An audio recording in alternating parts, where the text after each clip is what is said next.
એ સાસુમાં મારા મમ્મીની લોકો આવે છે આજે. અચ્છા, વેવાણ આવે છે એમ ને? સારું સારું. મમ્મીની લોકો ઘણા ટાઈમ પછી આવે તો આજ કઈક બહારથી ઓર્ડર કરી દો સારું સારું. એ ના ના બહુ બેટા, બહારથી થોડું મંગાવાય. આજકાલ તો આપણે છાપામાં કેવું કેવું વાંચતા હોય કે બહાર તો હોટલોમાં કેવું બન્યું હોય, કેવા તેલ વાપરતા હોય, કેવું પાણી વાપરતા હોય ને વાસી શાકભાજી વાપરતા હોય, તો આપણને શું ખબર.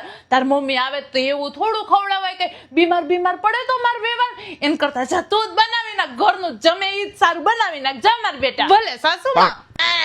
હાલો સાસુમાં, હું જાઉં છું. લે અત્યારે વળી ક્યાં જાઉં છો વહુ બેટા? અરે મેં તમને કાલે કીધું હતું ને મારા માસીના ઘરે પ્રસંગ છે તો ત્યાં જવાનું છે. હમણાં મારી દીકરીનો ફોન આવ્યો તો એ ઘરે આવે તો તું બહાર જાસ ને તો એક કામ કર, બહારથી ઓર્ડર કર દે કઈક સારું સારું. આમે ઘણા ટાઈમ પછી આવે ને તો સારું સારું ખાય મારી દીકરી. હે સાસુમાં, મારા નણંદ આવે છે.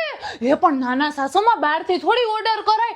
તમે તે દિવસે કહેતા હતા કે બહારનું તો કેવું આવે, કેમ ખબર કેવા તેલ વાપરતા હોય, કેવું પાણી વાપરતા હોય, વાસી શાકભાજી વાપરતા હોય તો સાસુમાં ઈ ખાઈને મારા નણંદ બીમાર પડે તો સાસુમાં. એના કરતા એક કામ કરો, તમે નવરાત બેઠા છો ને તો તમે બનાવી નાખો. આપણી દીકરી ઘરનું ખાય ને તમારા હાથનું બનાવેલું ખાય. હે ને સાસુમાં? 哎呦我的妈！